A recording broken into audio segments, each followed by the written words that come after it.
Hello दोस्तों, स्वागत है आप लोग का। तो फ्रेंड्स, आज हम जी20 के बारे में पढ़ेंगे। आपको सबको पता होगा कि भारत इस साल होस्ट करने वाला है जी20 को, ठीक है। तो देखो, हम पूरी हिस्ट्री पढ़ेंगे पहले कि जब जी20 की शुरुआत कब हुई, किस क्षेत्र में लोग काम करते हैं, कैसे प्रेसिडेंटीज होती हैं इनकी, कैसे डिसाइड्स करते हैं, वो सारी चीज़ें एक एक करके हम देखेंगे, ठीक है। उसके साथ साथ क्या करेंगे कि आपको पता है कि इस साल 2023 का जो है इंडिया होस्ट करने वाला है। तो इंडिया इसमें होस्ट करेगा तो क्या क्या चीज़ें रहेंगी, वो भी एक एक करके हम क्या करेंगे, सारी चीज़ें देखने वाले हैं, ठीक है। तो चलिए इस सेशन को स्टार्ट करते हैं। तो बहुत सारे बच्चों को पता होगा आप में से कि अभी जी20 का जो हमारा बेसिकली सबमिट होने वाला है इंडिया में 2023 वाला, ठीक है। इसमें प्रधानमंत्री जी ने बेसिकली इसमें थीम डिसाइड कर रखा है, मतलब बता दिया हमारी जनता को कि इसमें थीम क्या होने वाला है, ठीक है। तो थीम को डिस्कस करने वाले हैं हम लोग, ठीक है। तो अच्छा, एक चीज़ और याद रखिएगा, जैसे मैंने यहाँ पे इमेज में ऐड कर रखा है ना। तो आप देखोगे कि 2023 का जो सबमिट हो रहा है वो तो हम होस्ट कर रहे हैं, लेकिन इसके पीछे का भी आपको जस्ट पता होना चाहिए। आप ये नहीं करिए कि लास्ट के 2 याद रखिए या लास्ट के शुरू आगे के 2 याद रखिए। आप बस करंट कंट्री का याद रखिए, उसके बाद एक आगे का, एक पीछे का। तो ठीक है, इंडिया के बाद कौन होस्ट करेगा जी20 को? ब्राज़ील करेगा। अगर मैं बैक में बात करूँ तो किसने किया था? अभी नवंबर में ही किसने किया? इंडोनेशिया ने किया, ठीक है। तो ये थोड़ा-सा आपको याद रखना पड़ेगा कि इंडिया के बाद कौन करने वाला है, इंडिया के पहले कौन किया था। होता क्या है कि अगर आप स्टेट पीएससी का एग्ज़ाम दे रहे हैं, है ना? तो अगर आप स्टेट पीएससी का एग्जाम दे रहे हैं दोस्तों, तो उसमें डायरेक्टली क्वेश्चन पूछ लिया जाता है। इवन एसएससी या रेलवे, ये सब जो छोटे एग्जाम होते हैं ना, ठीक है, वन वन डे एग्जाम, इसमें डायरेक्टली आपसे पूछ लिया जाता है। यूपीएससी में डायरेक्टली ऐसा पूछे थोड़ा सा चांसेस कम होते हैं, बट कोई भरोसा नहीं, यूपीएससी भी पूछ सकता है, ठीक है। सबसे पहले थोड़ी सी हिस्ट्री की बात कर लेते हैं, देन उसके बाद हम क्या करेंगे, इस कंट्री के नाम कैसे याद रखना है, क्योंकि नाम आज के टाइम पे बहुत, आप अगर 2020 के पेपर उठा के देखोगे, बहुत सिंपल सा क्वेश्चन था। क्या? जी20 के देशों के नाम पूछ रखा था। और मैं आपको ऐसी ट्रिक बताने वाला हूँ जिससे कि आपको, देखो, मैं ऐसा नहीं कि ट्रिक बता दूं और उसके बेस पे याद करो, नहीं। वो ट्रिक ऐसा होगा जो जेन्युइन होगा। जेन्युइन मतलब कि बेसिकली क्या है कि एक आराम से एक आम आदमी भी इसको सोच के बता सकता है कि क्या होने वाला है, ठीक है। तो इस स्लाइड के बाद हम इसको डिस्कस करेंगे, ठीक है ना। तो सबसे पहले हम जी20 कब फॉर्मेट हुआ, कब क्या हुआ, वो थोड़ा सा डिस्कस कर लेते हैं। देखो, जी20 की बात करें तो सबसे इसका फॉर्मेशन जब हुआ था दोस्तों, ये 26 सितंबर 1999 को हुआ था, ठीक है। ग्लोबल क्राइसिस आए थे 1990 में, आपको सबको पता है, ठीक है। उसके बाद हमारी इकोनॉमी ओपन होगी, तो 1990 के जो क्राइसिस आए थे उसको देखते हुए इसको बनाया गया था। इवन आप देखोगे जी7 देखोगे, जी8 देखोगे और जी20 देखोगे, ठीक है। ये सारे कंट्री कैसे मर्ज करते हैं वो भी मैं आपको एक स्लाइड में दिखाऊंगा आगे चल के, ठीक है। तो सबसे पहले बात करते हैं ये कब बना था, 26 सितंबर 1999 को। आपको पता है कि पिछली कंट्री किसने होस्ट किया था? इंडोनेशिया ने। अभी कौन कर रहा है? इंडिया करेगा। और इसके बाद कौन करेगा? ब्राजील करेगा, ठीक है। इतना तो याद रखिएगा। ये डिसाइड कैसे होता है, मैं ये इसको आगे चल के बताऊंगा कि ये प्रेसिडेंसीज कैसे डिसाइड करते हैं। जी20 का जो फॉर्मेशन हुआ मेरे दोस्तों, वो हुआ 1999 में, ठीक है, फाइनेंशियल क्राइसिस की वजह से। अब हुआ क्या कि इससे पहले जो मीटिंग होती थी, बस फाइनेंस मिनिस्टर मिलते थे और उसके साथ साथ कौन मिलता था? फाइनेंस मिनिस्टर प्लस आरबीआई के गवर्नर। यही लोग क्या करते थे, अपनी मीटिंग करते थे, कब तक? 2008 तक। लेकिन जब 2008 में फिर से आर्थिक मंदी आती है, ठीक है, वैश्विक आर्थिक मंदी 2008 में आती है, उसके बाद से क्या करते हैं, इनके लीडर भी मिलना चालू कर देते हैं। तो ऐसा होता है कि आप जी20 की देखोगे तो 2 मीटिंग हो जाती है। एक ऐसी मीटिंग होती है जिसमें फाइनेंस मिनिस्टर और उसके गवर्नर मिलते हैं, जो उसके सेंट्रल बैंक होते हैं, ठीक है।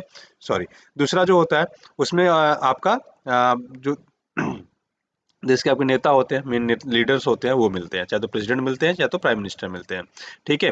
ये थोड़ा सा आप याद रखिएगा, जो आपके एग्जाम पॉइंट से क्या हो जाता है, इंपॉर्टेंट हो जाता है, ठीक है। एक क्वेश्चन आपसे बनता है, अगर आप यूपीएससी पूछना हो तो एक लाइन क्वेश्चन पूछ सकता है, कौन सा वाला? ये वाला, ठीक है। जी20, ठीक है, वर्ल्ड का 60% पॉपुलेशन कैरी करता है। मतलब अगर मान लो दुनिया में 100 लोग हैं, तो ये जो जी20 के 20 देश है, ठीक है, इसमें 60 लोग आ जाते हैं। रेस्ट ऑफ द 60 लोग आ जाएंगे, बाकी 40 जो लोग बचते हैं वो बाकी कंट्री मिला के होंगे, ठीक है। ऐसा मतलब इसका है, ठीक है। 80% ऑफ जीडीपी, मतलब अगर आपके पास मान लो 1,000 रुपए है, तो इसमें मान लो 800 रुपए बस ये लोग मिलके कंट्रीब्यूट करते हैं। मतलब इनके पास ही 800 रुपए है, बाकी 200 जो जितने कंट्री बच गए उनके पास इतना पैसा है, ठीक है। सिंपल सा लॉजिक है, नहीं समझ में आया फिर से समझाता हूँ। देखो, इसने कहा 60% ऑफ द वर्ल्ड पॉपुलेशन, मैं मान रहा हूँ कि पूरी दुनिया में 100 लोग जिंदा है, ठीक है, एक एग्जाम्पल के तौर पे दे रहा हूँ, ठीक है। तो ये जो 20 देश है ना जी20 के, उनके उनके यहाँ रहने वाले लोगों की संख्या कितनी है? 60% है या 60 है। जो बाकी 40 बच जाते हैं वो 160, 100, आप कह सकते हो 100, 150 के आसपास जो कंट्री बचती हैं, वहां पे बस 40 लोग रहते हैं, ऐसे समझ लो। फिर मैंने क्या कहा, 80% ऑफ जीडीपी, जीडीपी का मतलब होता है क्या? कि जितना आपके पास टोटल पैसा है, ठीक है, तो याद रखिएगा इस G20 के पास जितना वर्ल्ड में पूरा पैसा है, मान लेते हैं वर्ल्ड में कितना पैसा था, मैंने कहा 1000 रुपये है, ठीक है, तो 1000 में से 800 रुपये बस इस 20 देशों के पास है, ऐसा समझ लो, और बाकी जो 200 रुपये बच जाते हैं ये मान लो 150 देशों के पास है, ऐसा, ठीक है, आप समझ में आया। और फिर ग्लोबल ट्रेड का मतलब क्या है कि 75% लोग व्यापार यही करते हैं, है ना। ग्लोबल ट्रेड का मतलब है कि 75% जो भी चीज़ें खरीदनी है देश विदेश में कहीं भी कुछ भी होता है, तो 75% ये लोग काम करते हैं, 25 जो परसेंट बच जाता है वो बाकी का रेस्ट ऑफ द कंट्री करती है, ठीक है, बाकी rest of the country contribute करती है। क्लियर हुआ अभी, ठीक है। मैं आपको बेसिक बेसिक बहुत सारी चीज़ें समझा देता हूँ, स्क्रीनशॉट लेना तो आप ले लो, ठीक है। मैं आपको बहुत बेसिक बेसिक चीज़ें समझा देता हूँ अभी, ठीक है। देखो G20 का फॉर्मेशन कब हुआ था, याद रखिएगा सितंबर 1999 को, 26 को।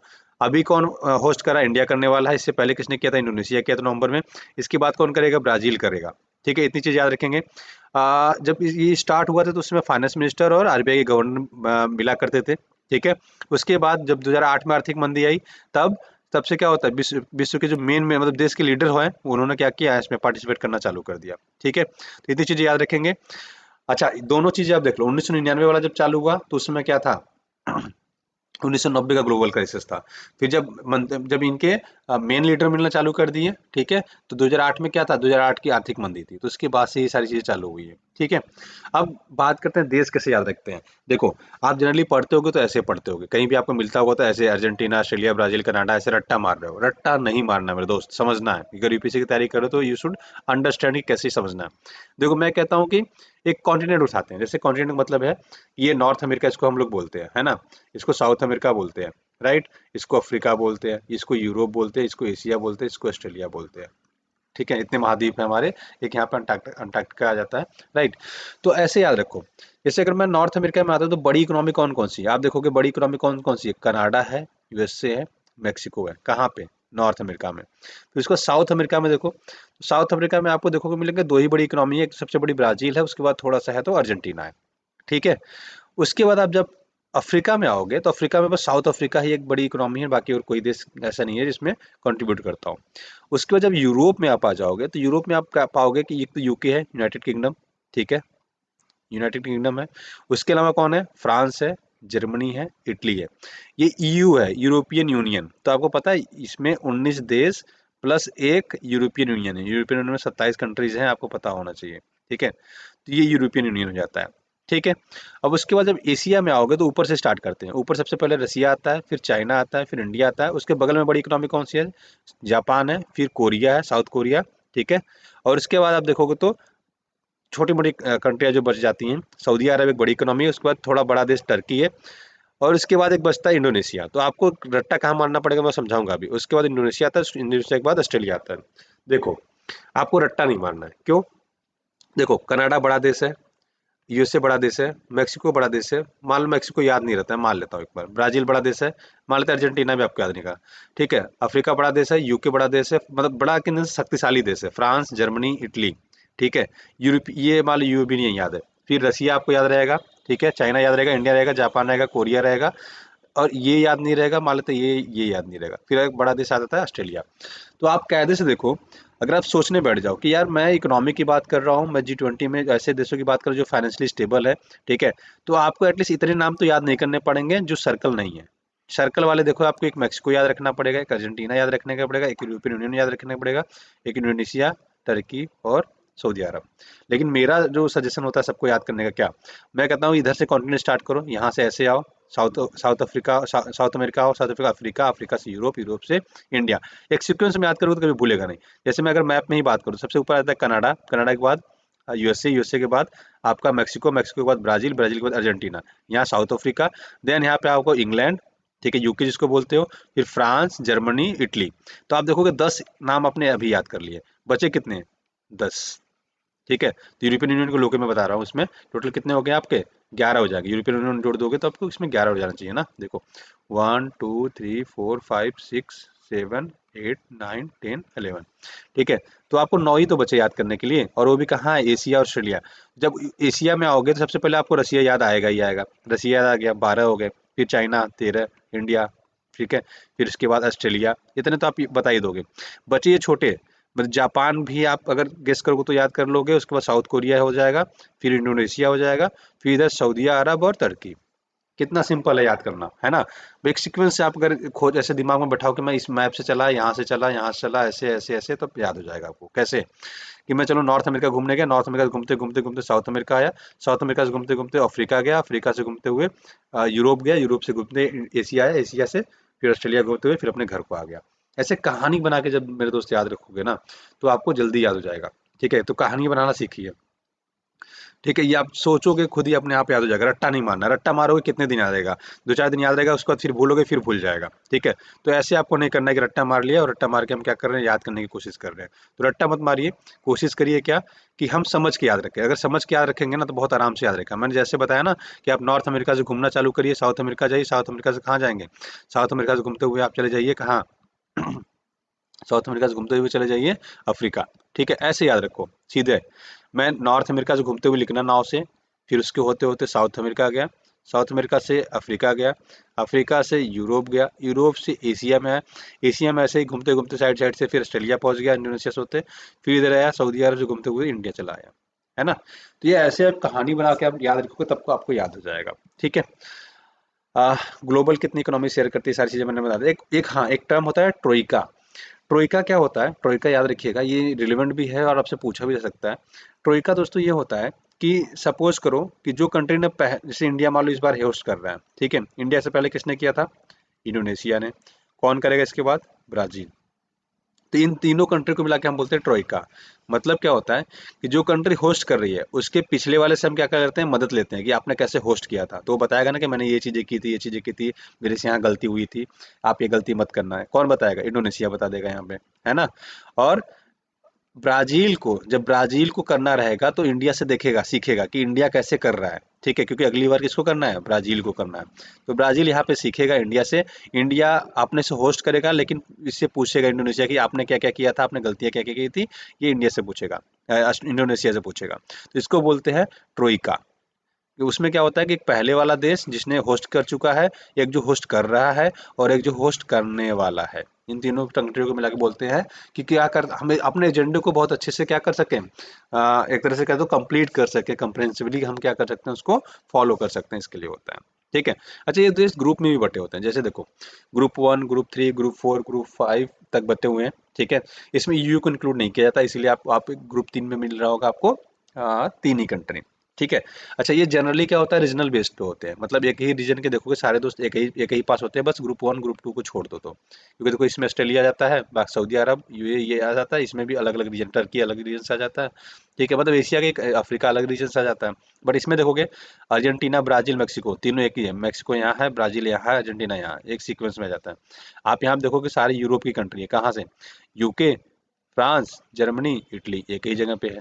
ठीक है, यहाँ देखोगे China, Indonesia, Japan, south Korea एक ही जगह पे है। ये 3 ग्रुप देखोगे एक ही जगह पे, यहाँ पे थोड़ा सा अलग हो जाता है, इंडिया, उसके बाद रशिया ऊपर आ जाता है, फिर टर्की इधर आ जाता है, फिर आपका साउथ अफ्रीका यहाँ आ जाता है। तो ये थोड़ा रीजन अलग अलग अलग हो जाता है ग्रुप 1 और ग्रुप 2 में। ग्रुप 1 में देखोगे तो एक ऑस्ट्रेलिया यहाँ आ जाएगा, तो यूएसए यहाँ आ जाएगा, कनाडा ऊपर आ जाएगा, और सऊदी अरब यहाँ है। तो देखोगे 3 महाद्वीप इसमें इंक्लूड हो जाते हैं, 3 कॉन्टिनेंट इंक्लूड हो जाते हैं। ठीक है। तो ये कहा जाता है ग्रुप 1 और ग्रुप 2 के लिए कि थोड़ा सा ये डिफरेंस हो जाता है, बट ग्रुप 3, ग्रुप 4, ग्रुप 5 ये सेम रीजन से आते हैं। अच्छा, ये रीजन क्यों बना है, बेसिकली अगर मान लो इंडिया चाहता है कि मैं इस बार होस्ट करूँ, ठीक है, तो इसमें किसकी रजामंदी मिलनी चाहिए, रसिया की, साउथ अफ्रीका की, टर्की की। तो ये चार लोग मिलकर डिसाइड करेंगे कि इस बार कौन करेगा या अगली बार कौन करेगा। ठीक है, तो ये लोग डिसाइड करके कहते हैं कि हमारे ग्रुप से ये रिप्रेजेंट करना चाहता है, हमारे ग्रुप से ये रिप्रेजेंट करना चाहता है।